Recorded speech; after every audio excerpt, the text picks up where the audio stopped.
I now recognize myself for 5 minutes of questions. I'd like to thank our witnesses today for your testimonies and the suggestions that you have brought before this committee. I'd also like to thank Chairman Comer for this opportunity to chair the Historic Oversight Subcommittee on DOGE. Americans are shocked to learn that $2.7 trillion of their hard-earned tax dollars have been stolen or wasted in improper payments since 2003. You see, in the private sector, companies can't continue to run if they keep employees that allow waste and abuse with their resources. But that has continued for decades here in the federal government.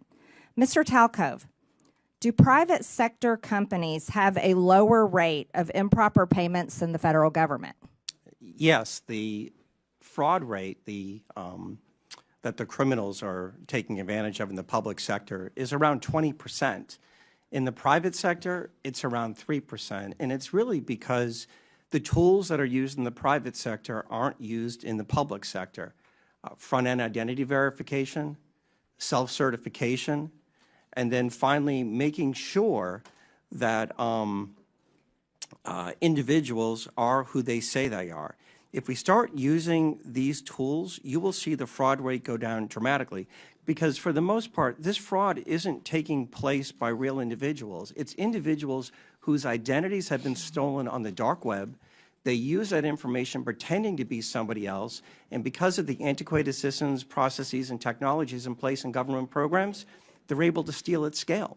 Right. So, Mr. Talcove, we would say that private companies that pretty much have to exist on a 20% profit rate, they are not allowed. They can't continue to be successful if they were to allow their customers' data to be stolen like that and used by criminals. However, the federal government, who can continue printing checks and continue in operation, never fixes its problems because it can't be forced to go out of business. Would you agree with that? Yes or no? Yes. One of the things I noticed during COVID was the criminals learned that government was the mark because it never runs out of money. And they focus on it at scale, and then the likelihood of getting caught is virtually zero.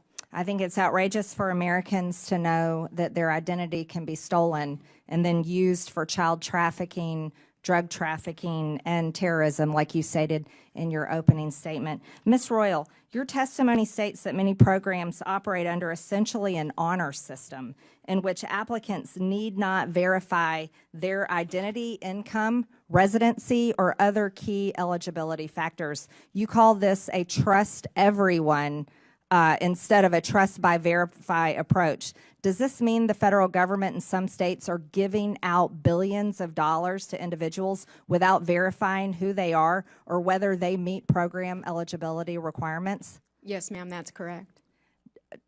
That's outrageous. Do states have enough incentive to prevent fraud and to recover improper payments? No, and in fact, states are hesitant to spend their state dollars to protect federal dollars. Would greater investment in program integrity efforts yield a positive return for taxpayers? Yes, it could easily be self-funding.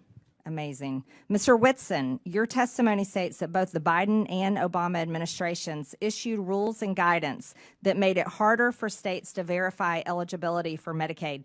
You say that repealing Biden's Medicaid streamlining rule would save $164 billion over 10 years because the rule restricts eligibility verification that states can perform. Can you explain why this rule is so costly? Yeah, so the rule does a number of things, but for instance, it prohibits states from verifying eligibility more than once a year. So for non-disabled folks to just go in and look and say, hey, are you still eligible for the program? It says you are forbidden from doing that any more often than once a year. And so obviously people's lives change, and so they may become ineligible, and so it's designed to keep them on the program. Another thing, it prohibits in-person or phone interviews to verify their identity. So people apply for it, and then the person on the other end says, oh, I just want to call and make sure this is a real person, not someone in another country or whatever. The rule prohibits that. And so there's a number of other provisions. It also opens a lengthy reconsideration periods, and this is where illegal immigrants are able to obtain the benefits. And so basically it says once you get these benefits, you can't interfere with it for a 90-day period or longer. And so there's a number of horrible things. But. So we can't verify if someone is illegal or legal receiving benefits. Just to correct that, yes or no? You have to wait a state has to wait at least 90 days. And actually what we're seeing is it's led some states to wait as long as 13 years. And so on the part. Unbelievable. My time has expired. Thank you very much.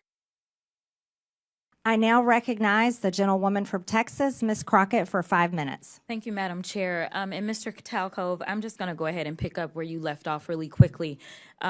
Just to be clear, the upgrades that you're talking about as it relates to our data processes, these aren't things that would be free, are they? They would cost some kind of money. Not looking for a number, but they will cost, correct?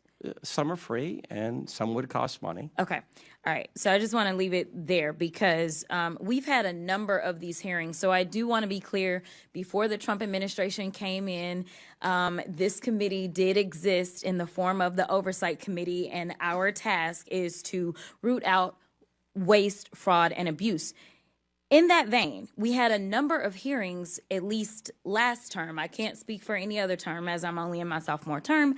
And we dealt with improper payments. And interestingly enough, our chairwoman, who is so passionate about this today, she missed every single one of those improper payment hearings. But just to be clear, I was there, so I don't want anyone to believe that Democrats just come to work and don't plan to do work. In fact, I'm trying to figure out exactly what it is that the Republicans believe our job is, because right now they have relinquished their constitutional duties over to an unelected bureaucrat, someone who no one went out to vote for. And absolutely, he is occupying the Oval Office, as we saw yesterday. And that is a first for me, to see someone occupying the Oval Office who's never actually been elected to the Oval Office and actually answering more questions than the person that allegedly got elected. But for whatever reason, this is the first time we're having a DOJ subcommittee hearing, and that guy's not here. Instead, we have y'all. So I do want to thank you for coming. But I will say this. It's also interesting to me that in the first few days of DOJ existing, we know that they are trying to get rid of the Department of Education, USAID, Consumer Financial Protection Bureau. They're laying off FAA workers. They are going after the FDA, the CDC, the HHS, the FBI agents, and they're talking about getting rid of FEMA. And they brought y'all in. And I am going to say that I actually was shocked that there was only one person that seemed like he was an overt Trumper as you laid out your opening remarks, because I anticipated that at least one of y'all would say, yes, what Elon is doing is exactly what we would prescribe. But instead, I will applaud you because you actually were focused. You talked about what the American people are looking for us to do. We've actually consistently on this side of the aisle promoted this idea of making investments into technology so that we can do things such as, say, look at the Department of Defense. The Department of Defense that takes up approximately 50% of our discretionary income, or our discretionary spending. Approximately 50% goes to Department of Defense. Department of Defense has not been able to pass an audit in the last 6 audits, and we're not talking about pennies. I understand that we want everything to be perfect, and if we could get all waste, fraud, and abuse out, that would be fantastic. But let me talk about the big numbers. The big numbers are on that side. When we look at, say, our entire workforce, our federal workforce, as we're trying to somehow fire all of them, they don't even make up a total of 5%. It's even less than that when we look at our budget. But let's talk about defense.